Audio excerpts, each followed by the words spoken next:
Hi, I'm Marty, and I'm here at Marty's Acre. It's a gardening community here in Wichita. We're going to do some gardening demonstrations, and it's a pretty good sized lot, probably larger than what most people have at their house or if they want to garden. But we've got some smaller areas, and of course we're going to do a series of raised beds. And we've got one here made out of cinder blocks.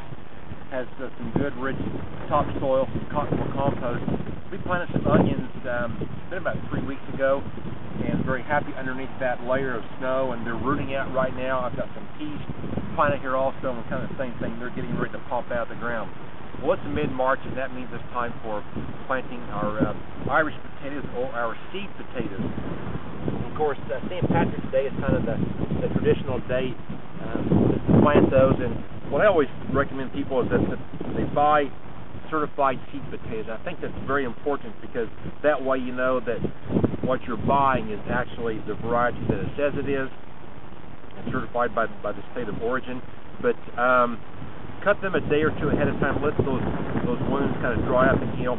I've also put it on some dusting sulfur, which is a natural organic fungicide, and kind of keeps any fungus at bay. So it's very safe to use. Just kind of dust them on there, and they'll be fine. What I do is cut them in a piece about the size of a golf ball, maybe a little bit larger. You're going to have 2 or 3 or 4 eyes on there, or shoots, as we call them. But this time of year, yeah, we're going to get some freezing temperatures, but they're going to be planted a couple inches deep.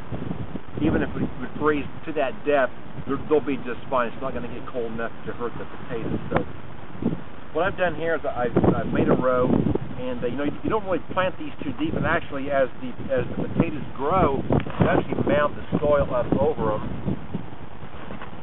and then that allows the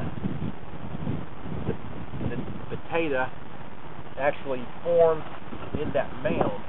And they can be planted 6 or 8 inches apart, and then actually in the garden, if you had more space, you can actually go a little bit further apart. But a small garden area like this, a raised bed, or even in the landscape, you have 2 or 3 of them, they can be closer together. So I planted them, set them in the ground right here, and then we're going to cover them over.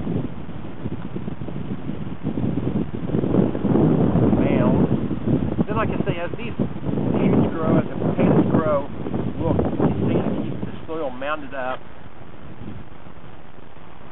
and those potatoes will actually form in that mound of soil, making it very, very easy to harvest. And as you can see, this soil is very loose, lightweight, with some compost in there.